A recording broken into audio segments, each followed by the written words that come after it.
Yo, what is up guys, it's me Zach Lee and welcome back to the Zach Lee Show, where we talk about everything that went on in the NBA from the previous day. As always, you guys know that you are the real MVPs for coming back each and every single day. Can't thank you enough. But now let's just get into everything that did go down in the NBA yesterday. Lego.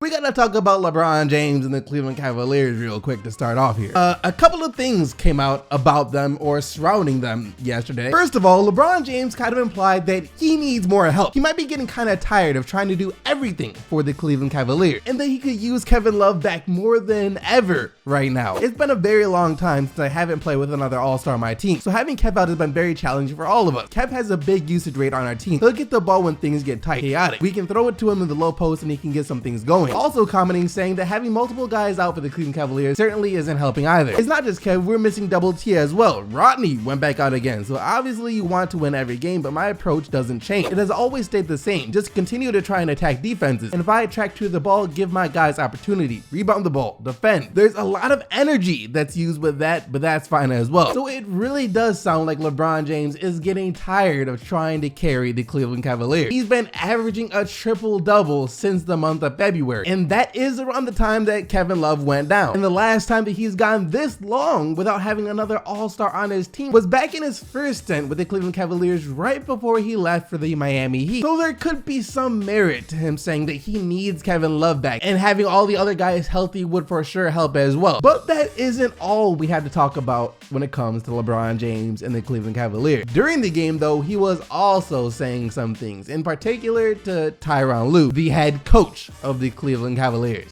This was a while ago. LeBron and Ty Lue kind of trying to talk it out a little bit.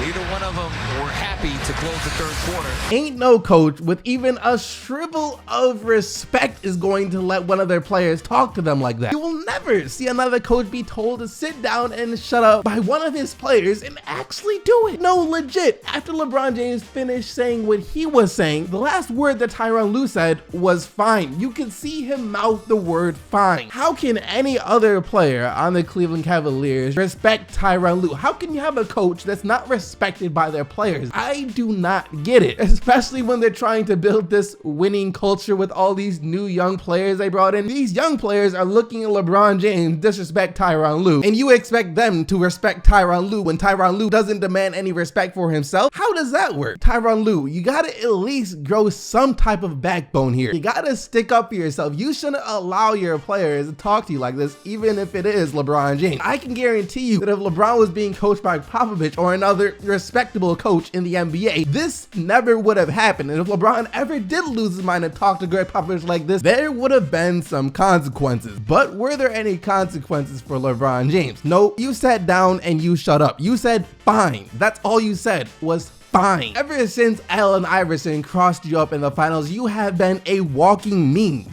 in the NBA world. Yet even though no one respects Tyronn Lue, he's not gonna get fired. Why? Because for some reason LeBron James continues to vouch for Tyronn Lue. He said a couple of times this season that he hopes Tyronn Lue doesn't get fired. Why that is, I can't be 100% sure. Maybe it's just because he likes having a coach that he can tell to sit down and shut up. And all of this only adds to the fact that Channel 5 News in Cleveland straight up put Cavs head coach under LeBron James' name during an interview on national TV yesterday. I don't see how that could be a mistake. They knew what they were doing and they weren't wrong for doing it. Well then, Isiah Thomas let one thing be known yesterday. As in an interview with USA Today that came out, he let it be known that to any team that's going to be thinking about contacting him about signing him this offseason, that they shouldn't waste their time if they're planning on bringing him off the bench. Because Isiah Thomas, according to Isiah Thomas, isn't coming off no bench. I'm not no six man, and I won't be a six man in the future. I just want everybody to know that, like clear as can be. I'm a two-time all-star, and a starter who has done things that a lot of people in this league haven't done when given the opportunity. And as far as him coming off the bench right now for the Lakers, he had this to say: but I got traded into a situation I can't control. There's nothing bad against Luke Walton. There's nothing bad against the Lakers.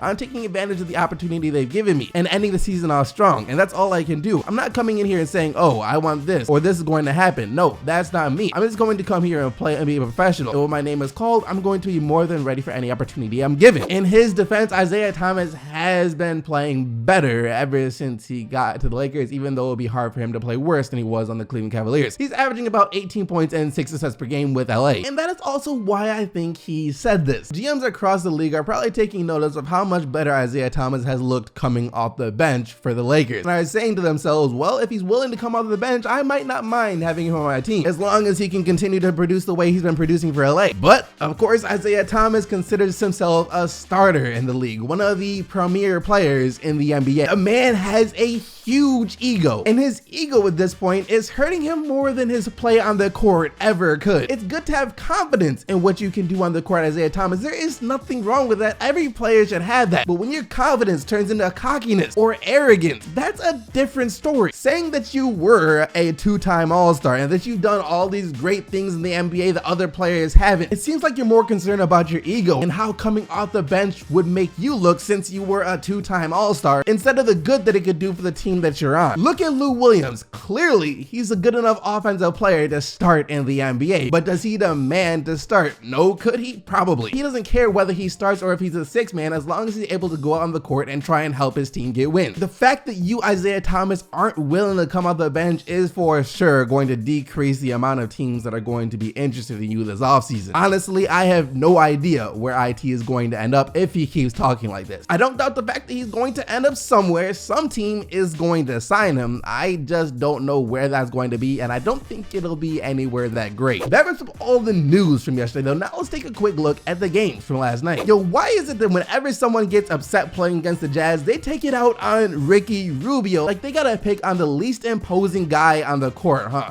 Alright, so the Jazz won this game, of course, blew out the Suns easily, and in the midst of getting blown out once again, Marquise Chris went up for a dunk, but he like tripped or something in midair. Not quite sure what he did or how he did it, but it happened. And after it happened, I don't know why, but Jared Dudley just decked Ricky Rubio. Ricky Rubio then gets up to say something to Dudley, and Marquise Chris decks Rubio. Why? What did he do? I can understand if Rubio was the guy who made you miss the dunk by fouling you, but he didn't touch you at all. Marquise Chris is well known as a hot head. He's been in a handful of fights already in just his second season, and I'm just confused as what the point of all this was. Was this something that y'all tried to do to get your teammates fired up about the game or something? Because if so, there has to be a better way than just decking someone randomly twice. That's just dumb. LeBron James called Damian Lillard a superstar before this game, as when he was asked what he thinks about Damian Lillard before the game, he said this: "What do I think? Is that like a real question? Nah, that's not a real question. I think we all know how Damian Lillard has been playing as of late. I mean, he's playing at the all-star level that he showed us obviously when he was in the all-star game. That guy's a superstar in our league, and he's showing that right now. He's leading them obviously where I don't think a lot of people thought they'd be at the beginning of the season. Him as the leader of this team, he has that team in a position to fight in the West. Dame is easily one of the best leaders in the NBA. He has been one of the best leaders ever since he was a rookie, and he led the Blazers to their 11th straight win yesterday, 113-105 over Cleveland. Lillard with 24 points and 9 assists, and McCollum added 29 for the Blazers. The Houston Rockets are looking to start another long win streak to finish off the season. They had their 17-game win streak snapped by the Raptors last week, but since then they haven't lost again. As with the 101-96 win over the Clippers, who played well this game, the Rockets have now won 3 in a row. Eric Gordon was huge off the Rockets bench, draining 7 threes, 23 points on the night for him, and James Harden hit a clutch shot with under a minute left to seal the game. He had 24 points and 7 assists on the night. Doc Rivers, though, wasn't happy with the free throw discrepancy after the game, saying that with the way the Clippers were attacking the paint all night long and the Rockets were just jacking up threes all night long, that it makes no sense that Houston was able to get to the line 3 times as much as the Clippers were. They shot 41 threes. We shot 18. We doubled them in the amount of points in the paint, and it was 24-8 in free throws. That's a joke. That is a complete joke. Our guys drove and got hit all game. Lou got killed, no call. Austin gets hit, no call. We talked about this with the whole Dinwiddie thing a few weeks ago. Respect calls. James Harden gets a lot of whistles. Harden alone took more free throws than the Clippers did as a team yesterday. He is one of the most respected players in the NBA, and that's going to get him a lot of benefit of the doubt calls. The Rockets as a team have been the best team in the NBA, so they're going to get a lot of whistles. That's just how it works. Do I think it's fair or right? Not necessarily, but it's the way it always has been. Speaking of the Raptors though, and them ending the win streak of the Rockets, there their win streak still hasn't ended yet, as with the win over Indy, it now sits at 10 straight wins for the North. Bad news for Indy though, besides the fact they lost, is that starting center Miles Turner had to leave this game with a sprained ankle. Hopefully it won't keep him out for too long. DeMar DeRozan had been pretty quiet offensively for Toronto in their past couple of games, but that ended last night as he dropped 24 points to go along with 7 assists. The key to this game though was rebounding. The Raptors demolished Indy on the glass, 58-35. Valanciunas